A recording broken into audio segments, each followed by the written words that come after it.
Chers téléspectateurs de Kivu Morning Post, bonjour où que vous soyez et nous vous invitons à suivre l'émission Table d'Histoire. Table d'Histoire, c'est une production hebdomadaire de Kivu Morning Post. Et ici, nous parlons histoire et rien que histoire. Et aujourd'hui, le nouveau numéro que nous allons aborder va porter sur les combats dits du siècle. Vous vous en souvenez, le 30 octobre 1974 avait eu lieu un combat d'anthologie qui fait parler du Zaïre aujourd'hui et qui fera parler aux générations futures l'exploit qu'avait réalisé le Zaïre, bien sûr, en organisant ces combats. Et pour en parler, évidemment, je serai avec M. Richard Muhima, qui est journaliste sportif au Nord Kivu, qui va bien sûr analyser, qui va nous parler des impacts ou bien de l'impact de ces combats sur l'histoire du Zaïre.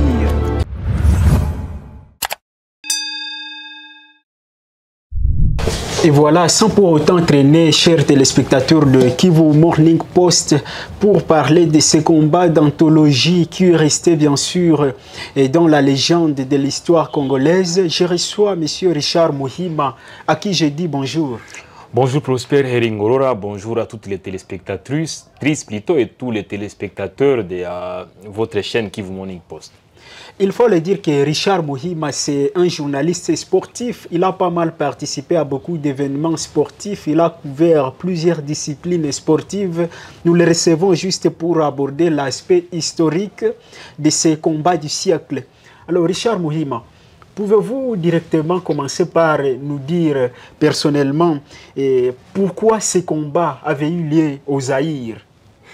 Bien sûr, comme vous le savez, ces combats avaient eu lieu finalement un certain 30 octobre 1974 parce que 3 mois plus tôt, les Congos de l'époque avaient migré vers la zaïrianisation. Donc, point n'est besoin de les rappeler, tout le monde connaît l'histoire. Mobutu, qui était en fonction depuis 1965, avait jugé mieux que son pays puisse passer du Congo vers le Zaïre.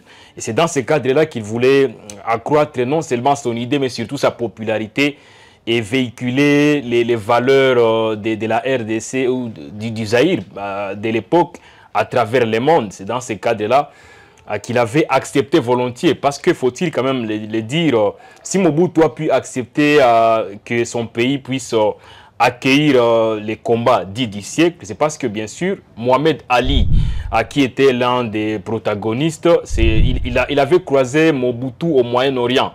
Vous savez, l'histoire part de janvier 1973 exactement. Il y avait un combat qui opposait à George Foreman, qui effectivement était au sommet de son art à l'époque, et Frazier, c'était à Kingston, nous sommes en Jamaïque plus exactement.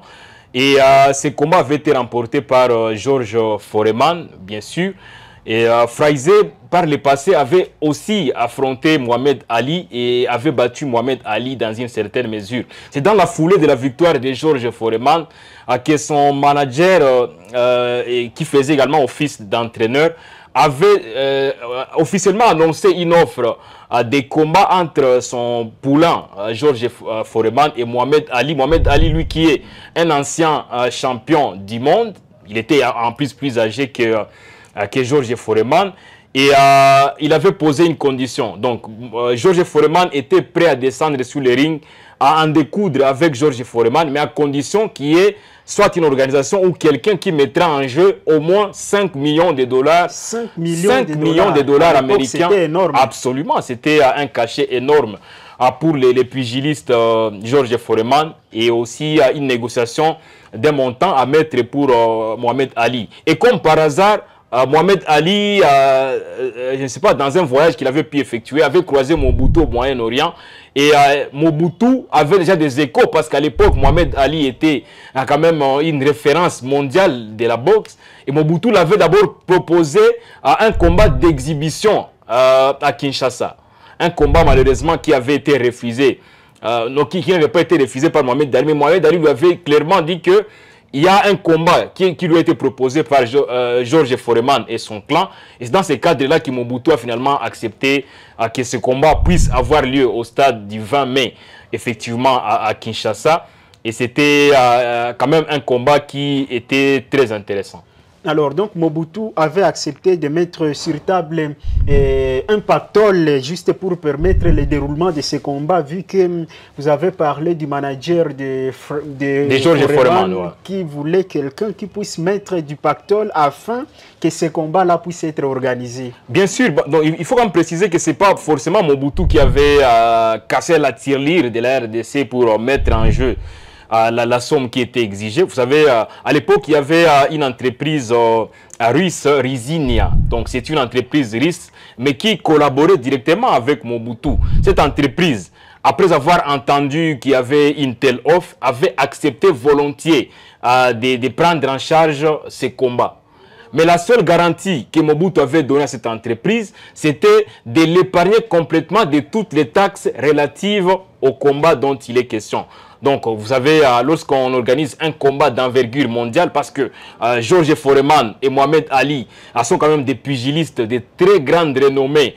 À l'époque, bien sûr, ils étaient au meilleur niveau de leur carrière de boxe. C'est un combat qui a attiré beaucoup plus de gens, à tel point que c'est tout le monde qui voulait y participer. C'est tous les médias qui voulaient également diffuser ou relayer ces informations relatives effectivement à ces combats. Donc, ça veut dire, en mettant en jeu une somme conséquente d'argent, cette entreprise savait qu'elle allait gagner des sommes allant de 35 millions à 100 millions de dollars de l'époque.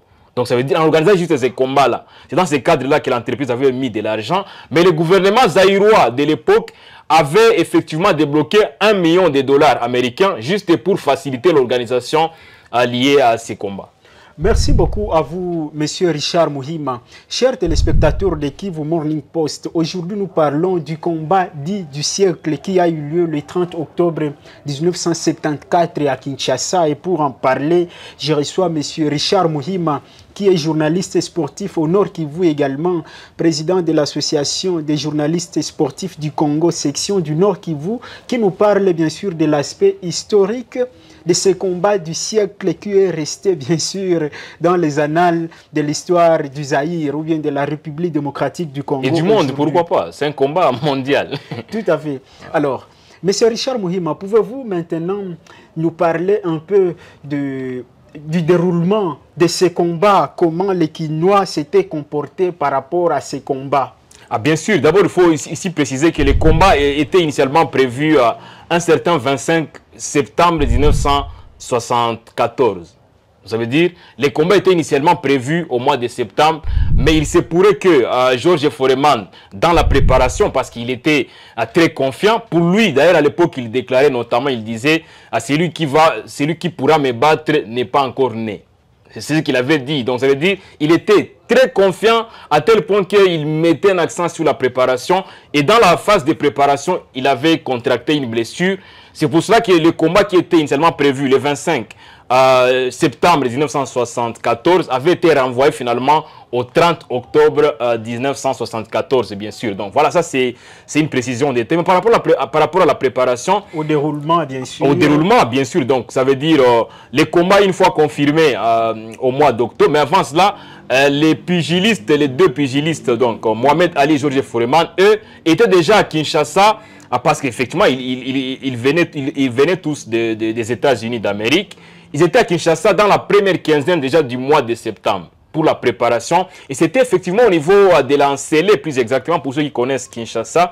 Et ils étaient effectivement présents au niveau du domaine agro-pastoral et industriel de l'Ancélé. C'est en tout cas une banlieue de Kinshasa pour la préparation. Mais lors de la préparation de ces combats, il faut aussi les préciser, c'est Mohamed Ali qui avait réussi à convaincre le public kinois. Donc ça veut dire dans sa préparation, dans son élégance, et surtout qu'il était un peu vulnérable parce qu'il était annoncé comme quelqu'un qui sera battu à plate couture. Et le public kinois s'était solidarisé de Mohamed Ali. Et dans ces cadres-là, d'ailleurs qu'aujourd'hui, il y a quand même des déclarations qui sont restées notamment aujourd'hui en vogue, s'il faut le dire ainsi, surtout avec ce que les Kinois ne cessaient de scander dans les rues, Ali Bomaye, donc Ali tuez-les, Ali frappez-les. Donc Ali, c'était lui l'homme le plus populaire. Pendant ce temps, un peu orgueilleux, Georges Foreman, lui, était un peu recroquevillé sur son combat. Il était très confiant, il savait qu'il allait battre à tout prix à Mohamed Ali. Et effectivement, les combats étaient bien préparés. Avant les combats, il y avait certainement un concert qui avait duré 3 jours de suite pour préparer, enlever des rideaux de ces combats. C'était quand même un rendez-vous mondial de taille. Et une fois le combat confirmé, maintenant il faut quand même parler du déroulement. Et sur le plan, une fois sur le ring, c'est Georges Foreman qui était en tout cas largement au-dessus pour les 7 premiers rounds. Il avait complètement laminé Mohamed Ali à tel point que les boxeurs Ali étaient sur le point même d'être battus, soit par décision des arbitres ou effectivement par KO. Malheureusement pour Georges Foreman, il avait un engagement excessif à tel point que au bout de 7 rounds, il était complètement fatigué. Ali, vu que lui avait déjà son énergie, il en avait profité maintenant pour enchaîner des coups violents à Georges Foreman jusqu'au point de les battre par KO au 8e round. Pourtant, 15 rounds étaient prévus. Donc, il avait battu par KO au 8e round sur les 15 qui étaient prévus. Et c'était un combat très spectaculaire, surtout pour Mohamed Ali, qui jusqu'aujourd'hui reste effectivement gravé dans les annales de la boxe, effectivement, au niveau mondial.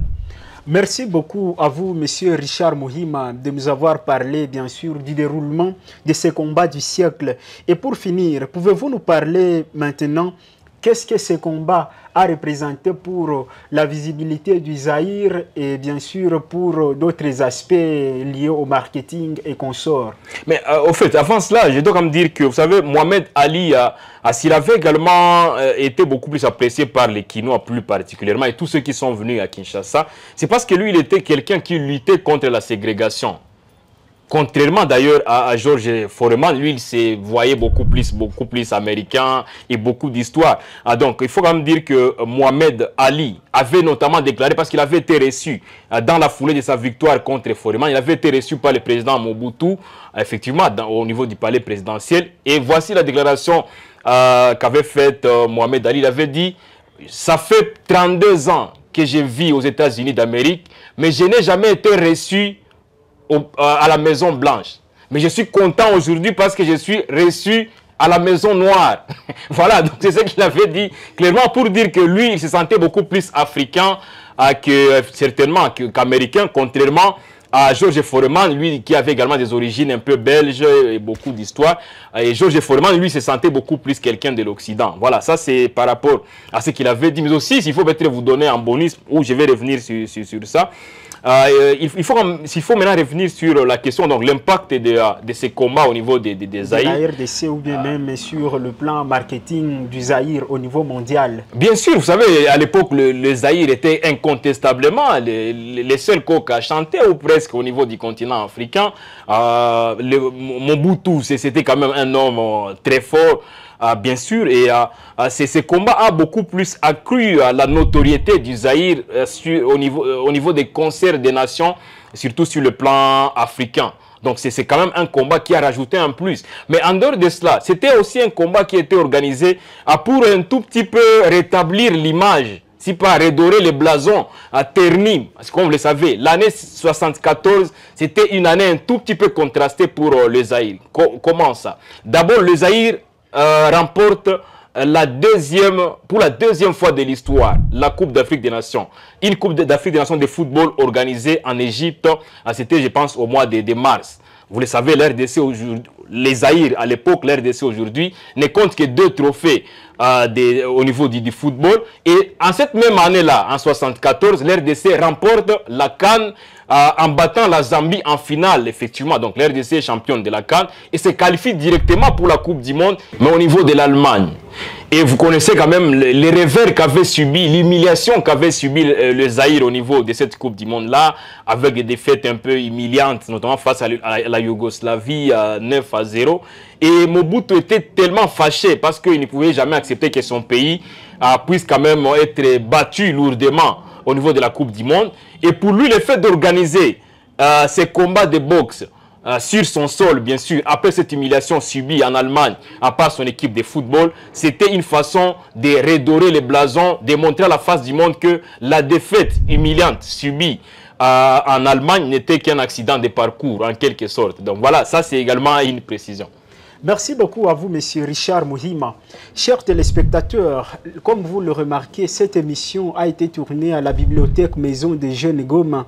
Et dans mes mains ici, j'ai le livre intitulé La clandestine. C'est un roman, bien sûr, écrit par Michael Robotham, qui est un ancien journaliste d'investigation qui a vécu en Australie, en Grande-Bretagne et en Afrique.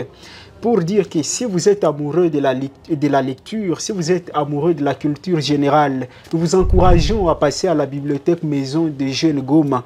Seulement avec $1, vous vous abonnez mensuellement et vous avez accès à tous les contenus scientifiques qui sont dans cette bibliothèque.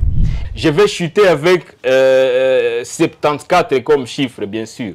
74... C'est en 1974, il y avait ces combats entre Mohamed Ali et Georges Foreman. Mais il faut quand même dire que Mohamed Ali est né un certain 17 janvier 1942. Exactement, il est décédé le 3 juin 2016 à l'âge de 74 ans. Ça veut dire, les combats avaient eu lieu en 1974. Mohamed Ali est décédé à l'âge de 74 ans. Et aujourd'hui, il faut quand même dire que Georges Foreman, lui, il est en vie jusqu'aujourd'hui. Né un certain en 1949 exactement. Et il a 74 ans aussi. Donc ça veut dire, Mohamed Ali est décédé. Donc le combat a eu lieu en 1974. Mohamed Ali est décédé à l'âge de 74 ans. Et Georges Foreman est en vie. Il est né en 1949. Et il a 74 ans. Il a 74 ans. Voilà, chers téléspectateurs de Kivu Morning Post, c'est par là que nous mettons un terme à la production des tables d'histoire aujourd'hui. On parlait bien évidemment du combat du siècle qui a eu lieu le 30 octobre 1974 à Kinshasa et qui est resté bien sûr dans la légende de la boxe au niveau du Zaïre et même au niveau du monde. Et pour en parler, moi, Prosper Heringorora, j'ai recevais M. Richard Muhima, qui est journaliste sportif, à qui j'ai dit énormément merci.